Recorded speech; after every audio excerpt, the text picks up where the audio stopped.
दंडोत जी महाराज, दंडोत। आओ जी महाराज। विराज। विराजो महाराज, विराज। आप कह रहे थे पहचान लेंगे कि नहीं पहचान लेंगे, इसलिए आपकी भाषा में।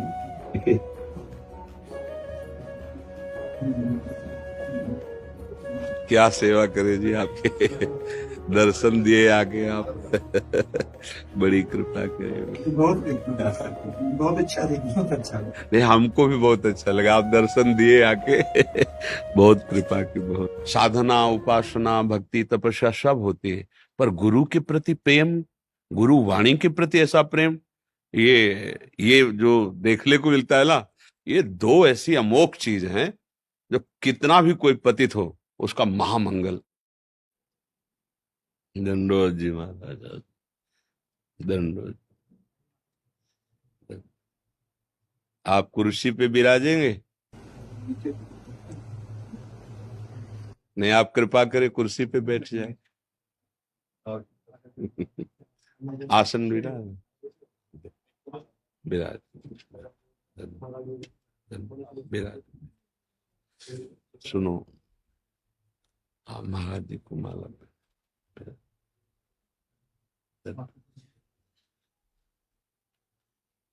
हाँ जी, कुछ भक्तों ने आपके श्रीमुख से नाम चाहा था।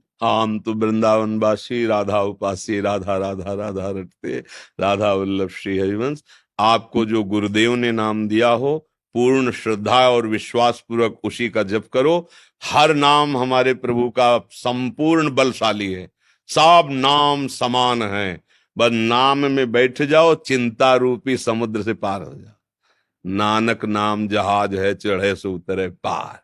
नाम में बैठ गया, और बात कि आगे चलकर फिर जहाज की भी जरूरत नहीं पड़ेगी। जब निरंतर नाम चलने लगेगा तो गोस्वामी तुलसीदास जी कहते, नाम लेत भव सिंधु सुखाही, करो विचार सुजन मन माही।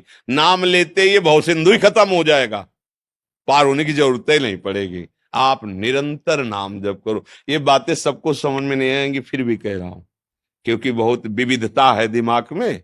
ये केवल नाम जपने सब कुछ हो जाएगा, लेकिन जो गुरुजनों ने, महापुरुषों ने अनुभव किया है, नाम जप करके आप देख लो। अभी आपको 51,000 का मिला जंतु, क्योंकि कीमत लगी है ना, तो आपका विश्वास हो जाएगा। और फ्री मिल रहा है ना, तो आपको लगेगा कि यार बाबा जी है तो बोलते ही रहता है इसकी। लेकिन आपको सच्ची बताए, असली चीज फ्री ही मिलती है। जो असली वस्तु होती है वो फ्री होती है, क्योंकि हम सब उसके बच्चे हैं। अगर टैक्स से युक्त मिले तो मतलब है कि बनावटी है, उसमें फिर मिलावट है। अगर टैक्स से है तो मिलावट है। नहीं, हमारे मालिक की असली वस्तु फ्री मिलती है। देखो, फ्री वायु, फ्री वायु, ये भूमि, जल, जो हमारा जीवन हमारे मालिक ने फ्री किया। ऐसे फ्री कल्याण, कल्याण में कोई फीस नहीं है, परमानंद की कोई फीस नहीं है। बस तुम चाह करो तुम्हें मिल जाएगी। इसीलिए जल्दी इसको लोग ग्रहण नहीं करते। लेकिन तुमसे कह रहे राम बोलो, कृष्ण बोलो, हरि बोलो, राधा बोलो, जन्म जन्म की बिगड़ी बन जाए। ये रोज सुनते हैं यार, ये तो सुनते ही रहते हैं, कभी काम नहीं बना, सब ऐसे ही कहते चले आए हैं। आपने कभी प्रयोग किया? कभी एकांत में बैठकर रोए प्रभु से? एकांत में उनका चिंतन एक तार किया? 1 मिनट भी करके देख लो, 1 मिनट भी। ये हृदय की बात कहते हैं। एक शिष्य ने बड़ी सेवा की गुरु जी की, एक जनरल आदमी से आके, उसको भाव था कि संत महात्मा आशीर्वाद दे दे तो धनी हो जाए। धन मिलना कोई बहुत बड़ी बात नहीं, बहुत छोटी बात है। ये लौकिक सब, ये थोड़े सुकृत में हो जाते हैं। तो एक दिन बहुत प्रसन्न हुए संत और कहा, बेटा मैं बहुत तुमने सेवा की, क्या चाहते हो?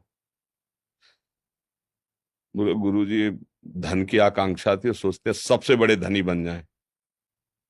सबसे बड़े धनी, जाओ नहा के आओ गंगा, आज मैं तुम्हें ऐसा उपदेश करूंगा तुम सबसे बड़े धनी बन जाओगे।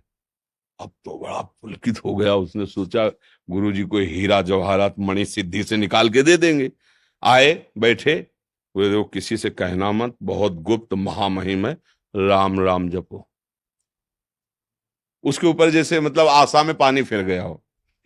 बोला यार मतलब बरसों की सेवा में गुरुजी ने फुसला दिया। रास्ते में गया, गुरुजी ने कहा किसी से कहना नहीं, बड़ा गुप्त बड़ा महिम।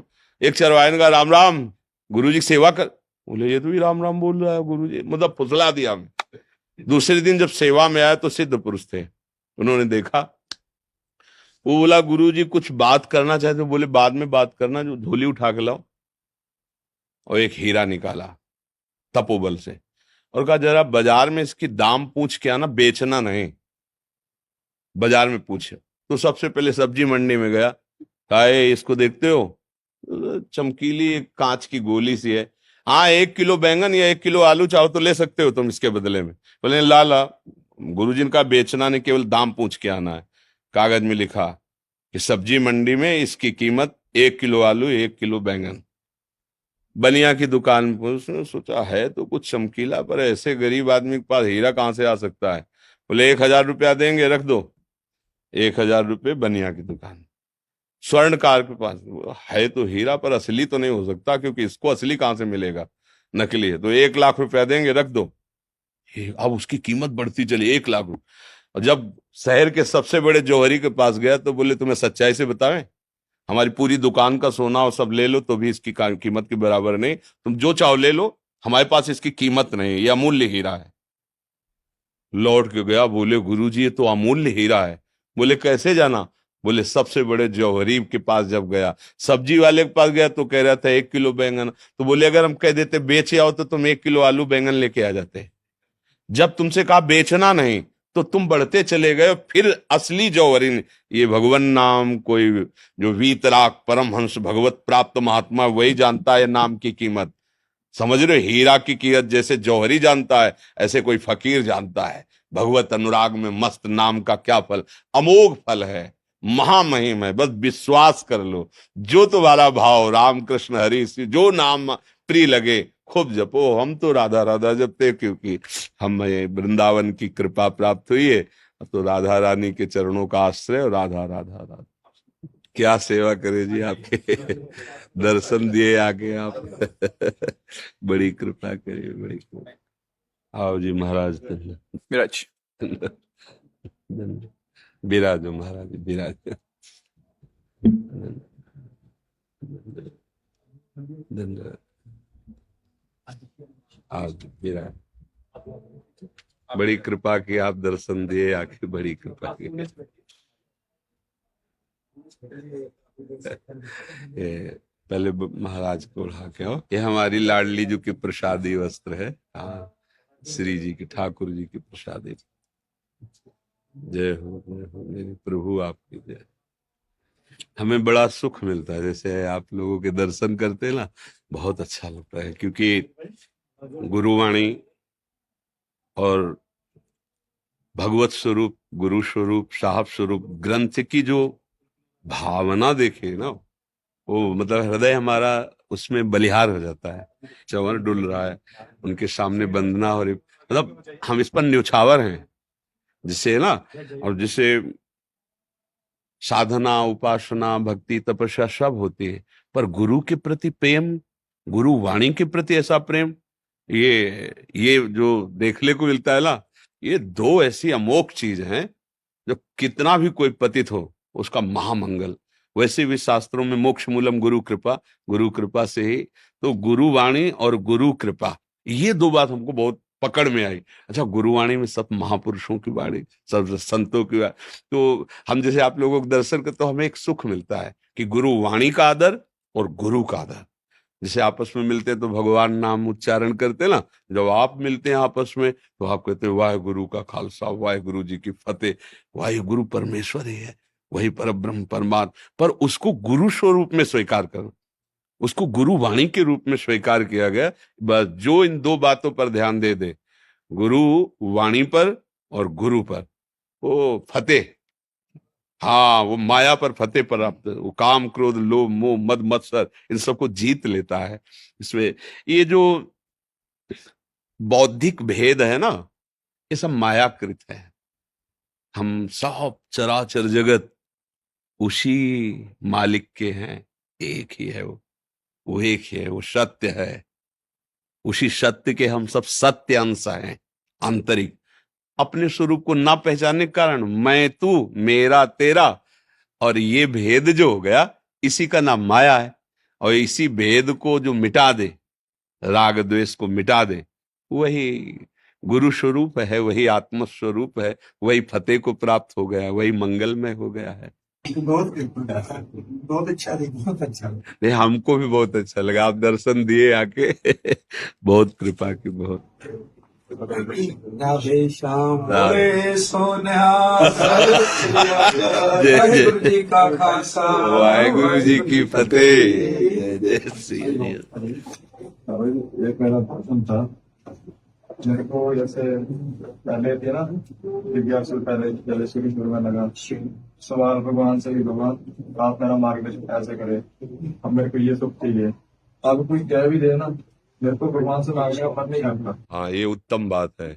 नहीं, वो सर्वज्ञ है ना, सर्वांतर्यामी है, उससे क्या तो मांगना। मेरे सर जैसे ना सभी में देखते हैं, मेरे को भक्ति का मार्ग एक ही दिखता है। जी हाँ, तो एक ही है, एक ही है, उसमें अंतर थोड़ी है।